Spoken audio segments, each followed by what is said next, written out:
अस्सलाम वालेकुम, welcome back to my YouTube channel. और भाई हम बात करने आए हैं न्यूजीलैंड के टी20 स्क्वाड के बारे में। और हमारा पाकिस्तान कॉमेडी बोर्ड, जैसा कि आप लोगों को पता है कि भाई ये कॉमेडी करने से बाज नहीं आते, और आपको ये भी पता है कि भाई हमें मजे लेने के अलावा और कुछ आता नहीं है। ये कॉमेडी करेंगे, हम उस पर हंसेंगे और हम उसको साथ साथ यहाँ बैठ के एक्सपोज भी करेंगे। अच्छा, तो भाई अब दोबारा से एक डिटेल्ड वीडियो है ये कि वहाब रियाज, ठीक है, और उनकी जितनी भी सिलेक्शन कमेटी है, हमारे कामी भाई भी उसी सिलेक्शन कमेटी में है, हमारे ऐसे शफीक भैया भी हैं। तो ये जो सिलेक्शन कमेटी है, इनकी एक मीटिंग होती है। अब मैं आपको पूरा उससे बता रहा हूँ डिटेल से। इनकी एक मीटिंग होती है जिसमें सारे मिल बैठ के डिसीजन देते हैं। अब आप देखिएगा, डिसीजन ये लिया जाता है कि साहबजादा फरहान, फखर जमान, आजम खान और साइम अयूब, ये 4 ओपनर्स होंगे हमारे न्यूजीलैंड वाली टी20 सीरीज के लिए। ठीक है, गौर से सुनिएगा। इनकी मीटिंग ने ये डिसाइड किया कि ये 4 हमारे ओपनर्स हैं जो पक्के ओपनर्स उधर जाएंगे। उसके अलावा हम अहमद शहजाद को सिर्फ उसकी बोलती बंद करवाने के लिए और जो उसका पीआर चल रहा है उसको बंद करवाने के लिए जो यहाँ पे कैंप लगना है ना, इस कैंप में बुला लेंगे, ताकि जो अवाम जो बहुत लटर पटर लगी हुई है ना, ये चुप कर जाए। क्योंकि आपको पता है इनके खिलाफ सोशल मीडिया पे एक बार ट्रेंड बन जाए तो ये क्लाउन्स हैं, ये चुपचाप नाचना शुरू कर देते हैं। और डुगडुगी पे नाचने वाला बंदर नहीं होता, ये वही है। ये बंदर है, डुगडुगी बजेगी तो ये नाचेंगे, ये नेचुरल है। ठीक है, तो इस चीज़ की टेंशन ना लें। अब ये मैं आपको मेन बातें बता रहा हूँ, और भी काफ़ी सारी बातें थी पर वो मेरे मकसद की नहीं है। मुझे नहीं लगता कि मेरे मकसद की और मैं आप लोगों को बताऊं। तो जो बातें आपके मकसद की और मेरे मकसद की मैं आपको साथ शेयर कर रहा हूँ। अच्छा, तो ये 4 ओपनर्स वहाब रियाज और उनकी टीम ने डिसाइड कर लिए थे। ठीक है, अब मुझे ये बताएं, आजम खान आपका, मैं आजम खान के खिलाफ नहीं हूं। ठीक है, काफी सारे लोग यार मोइन खान की वजह से आया ये है वो, ऐसा कुछ भी नहीं है भाई। आजम खान अपने मेरिट पे आया, आजम खान बहुत तगड़ा प्लेयर है। ठीक है, पर मसला ये है कि इंटरनेशनल क्रिकेट खेलने की एक फिटनेस होनी चाहिए भाई।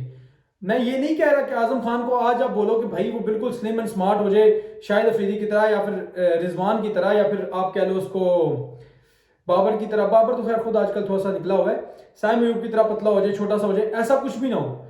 इवन के सरफराज तक ही ले आए अपनी वो फिटनेस। सरफराज को भी छोड़े, आप इंजमाम तक ले आए वो अपनी फिटनेस। समझ में आ रही है? इंजमाम भी अगर मोटापा था ना इंजमाम का, तो वो ये नहीं था कि ओवरवेट था। इंजमाम फील्डिंग करता था, नो डाउट थोड़े से मसले होते थे, पर वो आपको जब दिखता था ना, दिखने में आपको बेहतर लगता था। अब आजम खान के बहुत सारे मसले हैं, उनसे विकेट कीपिंग कराओगे, विकेट कीपिंग प्रॉपर नहीं हो सकती क्योंकि मोटापा बहुत ज्यादा है भाई, उसकी जंप नहीं पूरी जाएगी ऊपर। ठीक है, कई ऐसी चीजें जो नीचे झुकने में लाइक काफी ज्यादा चीजें यार। मैं वो टेक्निकल बातें मैं नहीं कर रहा क्योंकि मेरा कोई इतना एक्सपीरियंस है नहीं यार क्रिकेट खेलने का। मैं आपको बताऊं ना कि मैं इंटरनेशनल लेवल पे क्रिकेट खेला हूं, तो मैं एक टेक्निकल बात करूं कि भाई टेक्निक में ये आता है तो यहां से उसका हाथ पीछे जाना, कंधा भी आगे जाएगा, तो ये हो गया तो वो हो गया। ये सारी बहुत दूर की बातें हैं। पर मैं जो मेन बात करूं ये करूं कि आजम खान ओवरवेटेड है, उसको अपना वेट संभालना पड़ेगा। मैं आजम खान के खिलाफ नहीं हूं। आज आजम खान अगर एक प्रॉपर शेप में आ जाए ना, बॉडी की शेप में, ठीक है, तो मुझे कोई मसला नहीं आजम खान को आप ले आओ। पर फिर भी आजम खान को ओपनर लेके आना ये समझ में नहीं आई। ये आप ये चेक करें कि ये क्लाउंस जो हैं ये सोच क्या रहे थे। आजम खान से ओपन करवाएंगे, पहले ही ओपनर इतने ज्यादा अपने टीम में घुसेड़े हुए हैं, अब आजम खान से भी ओपन करवाएंगे। अच्छा, उसके बाद ये जब सारा का सारा इन्होंने मशवरा किया, और इस मशवरे में इन्होंने साथ फिर ये मशवरा जाके वहाब रियाज साहब ने एज अ चीफ सेलेक्टर जाके हफीज को पेश किया। हफीज ने आगे से दी मुंह पे चमाड़, भाई तुम हो कौन, तेरी औकात क्या बे, है हमको सिखाएगा तू। हफीज ने बोला भाई अगर इतनी तुम्हारे में अभी गट्स नहीं है कि तुम एकदम से बाबर और रिजवान को ड्रॉप करोगे और अवाम तुम्हें कुछ नहीं कहेगी, इसलिए अपनी औकात में रहो। सही है ना, अपनी औकात में रहो। और बाबर रिजवान का यहाँ पे होना बहुत जरूरी है। मैं किसी तरीके से, हफीज ने जो बोला कि यार मैं किसी तरीके से कोशिश करूंगा कि 2-3 मैचेस उनको खिलाऊं और उनको बाकी में बिठाऊं, लड़कों को चांस दे दे। ऐसे डायरेक्ट अगर तुम बोलोगे तो बहुत मसला हो जाएगा। ठीक है, हफीज ने वहाब रियाज को भी बोला कि भाई हम साइम अयूब का एक तो मेक श्योर करेंगे कि साइम अयूब को कंफर्म बताएंगे कि भाई इन 4-5 टी20 मैचेस में तुम पक्के ओपनर हो, तुम जाओ अपना फ्री हैंड खेलो, कोई टेंशन परेशानी नहीं है, सब बेहतर होगा। ठीक है, समझ में भी आती है ये बात, कोई बात नहीं। मैं खुद कहता हूँ साइम और बाबर से ओपन करवाओ, 1 डाउन रिजवान को खिलाओ, 2nd डाउन पे आप लेके आओ उसको, क्या नाम है, आई थिंक मेरे ख्याल में उसको लाना चाहिए यार, आजम खान को अगर आप लेके जा रहे हो साथ तो। और 3rd डाउन पे आप इफ्तिखार को रखो, उससे नीचे आप 2 ऑलराउंडर रख के फिर बाकी 4 फास्ट बॉलर, 3 फास्ट बॉलर, जितने में आपने डालने डाल लो। ये मैं सोचता हूँ जरूरी नहीं है कि ऐसा ही होना चाहिए, ऑब्वियसली वो लोग वहां बैठे हैं वो मुझसे बेहतर जानते हैं। ठीक है, अब हम बात करते हैं भाई साहब, ये तो हो गई बाबर रिजवान की बात कि बाबर रिजवान को ड्रॉप करने की इन्होंने पूरी ठान ली थी, पर वही बात है कि हफीज जो है वो थोड़ा सा इस मामले में समझदार है। ये 2-4 जुमातें बंदा पढ़ जाता है ना, उसको इतनी समझ आ रही होती है कि भाई किस चीज पे क्या रिएक्शन आने वाला है। उस हफीज को पता था बहुत गालियां पड़ेंगी, वो आपको तो पढ़नी पड़नी, वो तो डिजर्व करता है, मुझे मुफ्त में पड़ जाएंगी, इसलिए हफीज ने समझाया उसको, ये सीन हुआ है। ठीक है, अब क्या पता कल को, आज कल में स्क्वाड अनाउंस हो सकता है, क्या पता कल को उसमें स्क्वाड में नाम ना भी है बाबर रिजवान का, क्या पता, क्योंकि जैसा शदाब के साथ इन लोगों ने किया है, एकदम से उसकी इंजरी बता के उसको बिठा दी है कि भाई इसको इंजरी है, 4 हफ्ते के लिए बाहर हो गया। 4 हफ्ते मेनली आप ये चेक करिए ना कि 4 हफ्ते के लिए क्यों बाहर हुआ भाई, 4 महीने के लिए क्यों नहीं बाहर हुआ? ये बात समझ में आ रही है आपको? क्यों? क्योंकि इनको पता है कि यार अगर हम लोगों ने ये बोला कि शदाब ड्रॉप है तो अवाम में रगड़ा देगी, क्योंकि शदाब के T20 आई के स्टैट्स आप निकाल के चेक कर लें एक बार 2021-2022 के, आपको लग पता जाएगा। ये तो ऐसे क्लाउन्स हैं, इनको पता क्या है, ये तो ऐसे मुंह उठा के आ गए। अगर इनको ये जॉब ना मिलती तो किसी के घर में वाइपर तो झाड़ू लगा लेते।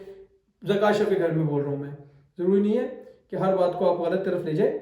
ये लाइक कुछ भी कर सकते हैं, ये उठाने में माहिर हैं ये लोग, मेन चीज जो है। तो ये जकाशफ के घर झाड़ू वाइपर ही लगा रहे होते हैं, पर उस चीज को मिस कराते हैं। फिलहाल हम आते हैं भाई शाहीन अफरीदी पे, जो हमारे कप्तान है। अब देखिए, मुझे शाहीन अफरीदी की कप्तानी से कोई मसला नहीं है, तो साफ बात है। क्यों? क्योंकि उसने लाहौर कलंदर्स को भी 2 बार जितवाया हुआ है, सारी चीजें हैं। पर मुझे ये बताएं कि शाहीन अफरीदी को जितवाने में सबसे ज्यादा हाथ, सबसे मोस्ट इकोनॉमिकल बॉलर हर बार PSL में जो शाहीन अफरीदी की टीम की तरफ से होता है वो कौन होता है? आपका राशिद खान। ठीक है, उसके बाद शाहीन अफरीदी को दरमियान में एक आधा हिटर इन लोगों ने पक्का बाहर का रखा हुआ होता है, जैसे डेविड वीसा हो गया, ठीक है, जैसे सिकंदर रजा हो गया। ठीक है, इन चीजों से, इन कॉम्बिनेशन से टीम बनती है। अब जरूरी नहीं है कि आपके पास भी उसी कैलिबर का राशिद खान है, आपके पास डेविड वीसा है आपके पास, जो आपको 2 से 3 सिक्योर्ड ओवर करके दे दे और जब पे जरूरत पड़े वहां पे छक्के भी मार दे। शाहीन अफरीदी इंटरनेशनल मैचेस में उससे छक्के मार सकते हैं जैसे शाहीन अफरीदी ने लास्ट टाइम PSL के फाइनल में मारे थे? नहीं भाई, ऐसे नहीं होता। समझ में आ रही है आपको? और दूसरा, शाहीन अफरीदी का सबसे बड़ा मसला यह है कि भाई उनकी पेस गिर गई है। 130-35 पे आगे से बॉल, भाई 130-35 पे आगे बॉल करेगा ना, बैटर एक टांग पीछे करेगा, स्ट्रेट डाउन द ग्राउंड छक्का। समझ में आ रही है आपको मेरी बात? शाहीन अफरीदी इफेक्टिव नहीं रहे, आपने उनको कप्तान बना दिया उठा के। बाकी जो एक्सपेक्टेड है वो यही है कि भाई शाहीन अफरीदी, हारिस रऊफ, जमान खान, ये हमारे बॉलिंग अटैक के मेन 3 फास्ट बॉलर्स हैं। शायद वसीम जूनियर को भी चांस मिलेगा। ठीक है, उसके बाद काशिफ अली का नाम सुनने में आ रहा है, कंफर्म नहीं है, बहुत दूर दूर से आ रहा है कि भाई शायद उनको भी चांस मिल जाए कि यार उनको स्क्वाड में लेंगे, सिर्फ मुश्किल यह है कि उनको टीम में खिलाया जाए। बाकी मैं टीम इंशाल्लाह जल्दी निकल आएगी, पहले लीक हो जाएगी। अगर लीक हो गई, मेरे तक पहुंच गई तो सही, सिंपल सी बात है, कादिर ख्वाजा का वेट है भाई, कादिर ख्वाजा साहब ही कुछ रिलीज करेंगे तो हम लोग भी आपके पास लेके हाजिर हो जाएंगे। बाकी मैं आपसे मिलता हूँ नेक्स्ट वीडियो में। फिलहाल के लिए मुझे ज्यादा, चैनल को सब्सक्राइब करना आपने नहीं भूलना। अल्लाह हाफिज।